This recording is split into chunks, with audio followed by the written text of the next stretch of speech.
Welcome to the CRC.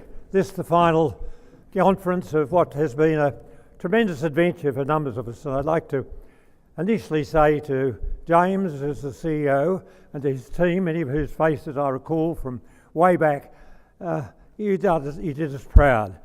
It really is difficult, I know, for many of you, and in opening I think it's worthwhile, and I know Graham has already mentioned it, but the extensive drought that affects so many throughout Eastern Australia and in other parts, some in Tasmania even, it's really diabolic that our country has this variable climate that we never know from year to year whether it's going to rain on the same day as it did last year, or indeed if it's going to rain at all.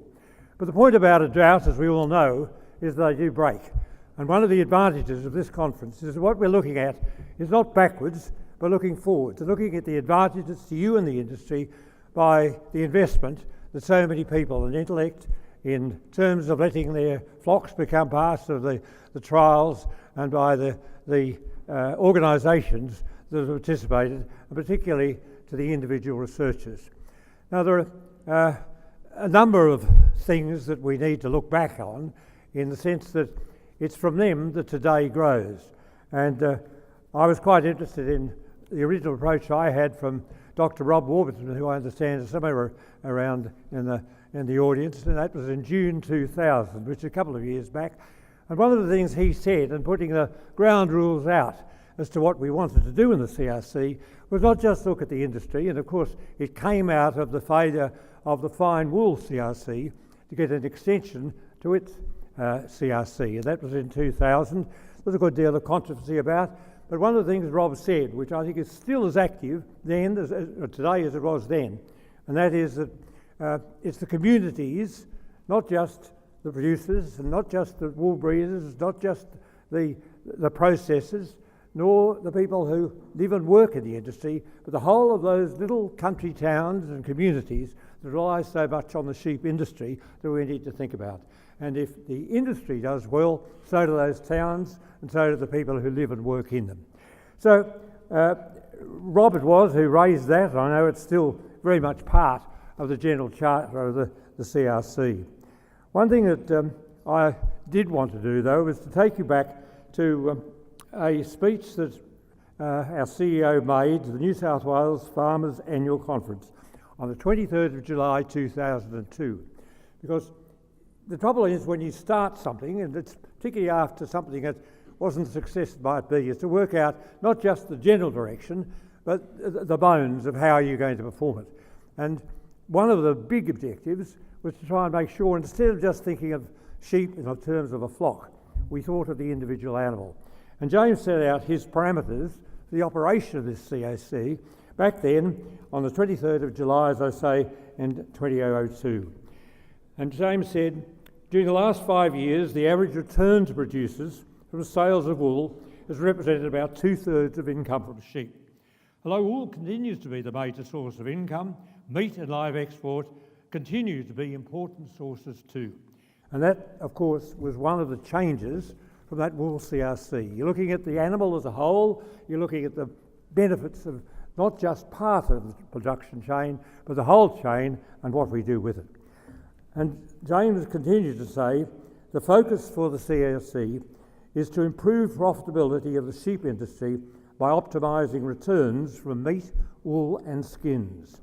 He said, although wool and meat have traditionally been regarded as two separate industries, we consider there to be a single sheep industry with the potential to sustain profit and income stability by making the most out of both major commodities.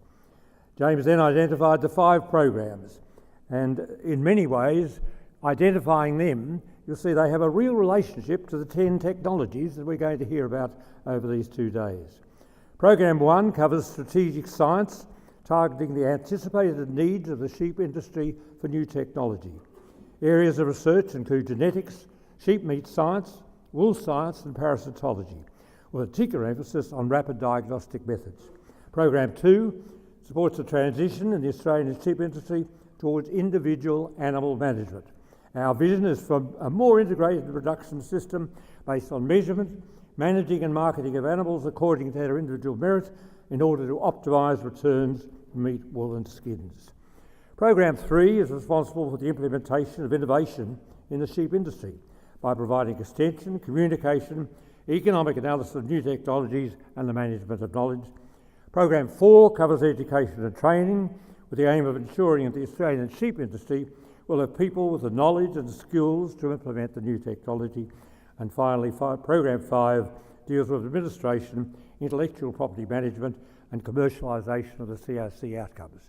Now, you might discount Program 5, but one of the successes of this CRC in its 3 incarnations is actually remained solvent throughout the course of the 20-odd years.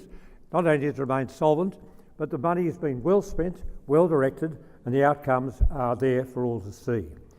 Now, the thing about this CRC is not, as I say, to look backwards. Looking backwards, you can get satisfaction, and those of you, and there are a long list of people to whom a great debt is owed, and I'm delighted to say my old mate Roger Fletcher here. I mean, I don't know why they don't call Dubbo Fletcherville. It's just about the centre around so much of the industry as far as sheep are concerned. Now, the thing that is important, though, is that we remember that in looking to the future, knowledge isn't static. Knowledge is not like a cup of tea or a fleece or a prime carcass on the hook. It's something that's moving, it's dynamic. And the important thing about today is looking forward, we have 3 things that I think really we need to consider. The first is for all of us, the maximum in the industry, to implement the findings and conclusions and recommendations and technologies that have emerged from the sheep industry CRC. The second is we want to try others into it. And I mentioned the drought before and that someday it will rain. The opportunities are now in the sheep industry through the initiatives and endeavour that the CRC makes possible, mean that the techniques of 20 years ago are redundant. And there are opportunities, not just to have a nice flock of sheep in the front paddock, but to actually make money. And of course, it's not just the producer, it's the processor and it's the consumer who benefit from this work. So that's the second thing. Bring others into the fold and make them too see the opportunities the sheep industry now offers. And the third, of course, is that we really need to think of trying to protect and preserve knowledge for the future. In other words, those who have been active in all the pioneering work that the industry presents, we want to make sure that they become involved. And while you're not going to have the 3 million a year that we had in the first and the third CRC and 5 million in the second, in the way that did help boost the outcome of the CRC, you are going to have very much stronger industry support. I know there have been divisions in the industry, there certainly were when we began, but those divisions now, I think, are going to be hopefully turned into a joint effort to try and ensure and take on the lessons from this CRC into the future. If you do so, then I'm sure the industry will have a wonderful future and continue to be significant in the economy of this great nation of ours. With a great deal of pleasure, I declare the conference open.